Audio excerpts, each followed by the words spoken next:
كم مرة حسيتي إن علاقتك ما بينك وما بين زوجك أو اللي لسه هيكون مليانة حب بس برضه فيها فراغ كبير ومش عارفة السبب؟ آخر دراسة اتعملت 2025 أثبتت إن في 6 حاجات بسيطة جدا لو طبقتيها فعلا هتكون علاقتك بيه كويسة جدا، أقوى وأنضج وأسعد كمان. وفي سر في الدقيقة التالتة هقوله مهم جدا اكتشفوه العلماء عن حاجة بيعملها الراجل والمرأة وهم ساكتين بس بتقوي علاقتهم والحب كمان ما بينهم. خليكم معايا وهتفهموا كل شيء، وكل المصادر هتكون تحت الفيديو.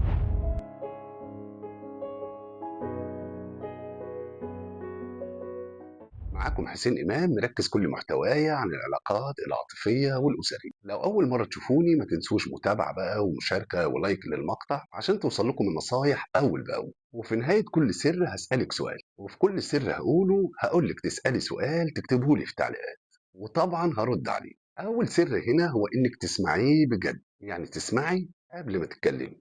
ادي لنفسك فرصة انك تسمعيه بيقول ايه قبل ما تقاطعيه علشان تردي. خليه يوصل الرسالة او الفكرة اللي عايز يقولها، يعني بلاش كل مرة لما تختلفوا مع بعض تقاطعيه او انك تقولي له رأيك بسرعة.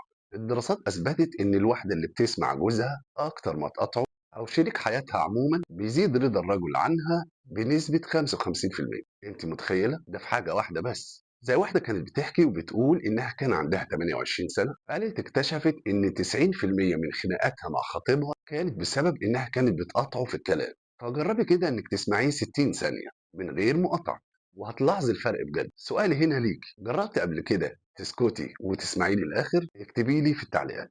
السر رقم 2 وهو الصمت المريح. صمت مريح ازاي يعني؟ اكيد انت بتسألي نفسك دلوقتي. الدراسات قالت ان احيانا الصمت المريح بيكون كويس جدا للعلاقة ما بين الاتنين لانها بتقوي الترابط العاطفي ما بينهم. يعني لما تقعدوا سوا كده من غير كلام بس في حالة هدوء مش زعلانين، وده بيسموه حب ناضج. يعني اعملوا كوباية شاي كده واقعدوا مع بعض 10 دقايق من غير ما تتكلموا. جربيها النهاردة وشوفي احساسك ايه. السر رقم 3 حس الفكاهة. الضحك ما بين الاتنين بيبني جسم، بس خدي بالك مش سخرية ولا تتريقي عليه، هزار خفيف كده ما بينكم، نكتة خفيفة، الحاجات دي. لأن في دراسة كندية قالت إن الزوجين أو المخطوبين لما بيضحكوا مع بعض علاقتهم بتكون أقوى بكتير من اللي بياخدوا كل حاجة بشكل جدي. والسؤال بقى ليك، إمتى ضحكت آخر مرة مع شريك حياتك؟ منتظر إجابتك في التعليقات. السر الرابع إزاي تختلفوا مع بعض من غير ما تخسروا بعض. لازم تبقى عارفة إن كل العلاقات اللي في الدنيا فيها اختلاف في وجهات النظر. يعني الاتنين بيتخانقوا مع بعض لأننا ببساطة مش ملايكة، سواء اتنين مخطوبين أو اتنين متجوزين أو لسه هيتخطبوا الخلافات ما بينهم واردة جدا. بس خدوا بالكم في فرق ما بين الخناقة اللي بتكسر والخناقة اللي بتبني العلاقة. يعني ممكن تقولي أنا مقدرة مشاعرك بس محتاج أشرح لك وجهة نظر، وده بيسموه خلاف ناضج. العلاقة الناجحة بتعرف تدير الخلاف مش بتهرب منه. السر الخامس هو الذكاء العاطفي والهدوء.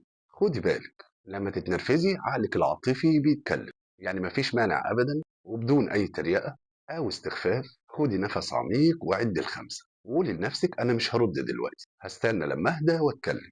لأن كل ما تبقي أهدى هو بقى هيحترمك أكتر. السر السادس العلاقة اللي فيها طلعات ونزلات. آخر دراسة اتعملت السنة دي قالت أكتر سبب في الفركشة ما بين اتنين المشاكل الكبيرة ما بينهم، وده نتيجة لأن توقعات كل واحد من الطرف التاني بتكون أكبر جدا، وده لأن توقعات كل واحد في التاني بتكون عالية جدا. فلو كل حاجة ماشية كويس بس حصل فتور بسيط ما تقلقيش واعرفي إن ده الطبيعي، مش معناه إنه مش بيحبك أبدا. يعني مثلا حاولي تسجلي مشاعرك كل أسبوع، هتكتشفي في علاقتكم إن في أيام طالعة وأيام نازلة، بس المهم الروابط ما بينكم تكون قوية وتكونوا سوا. ودي كانت أهم 6 أسرار لو طبقتيهم بذكاء علاقتك بيه أوعدك إنها تكون أفضل. حتى لو هتطبقي كل أسبوع سر واحد وشوفي ساعتها الفرق.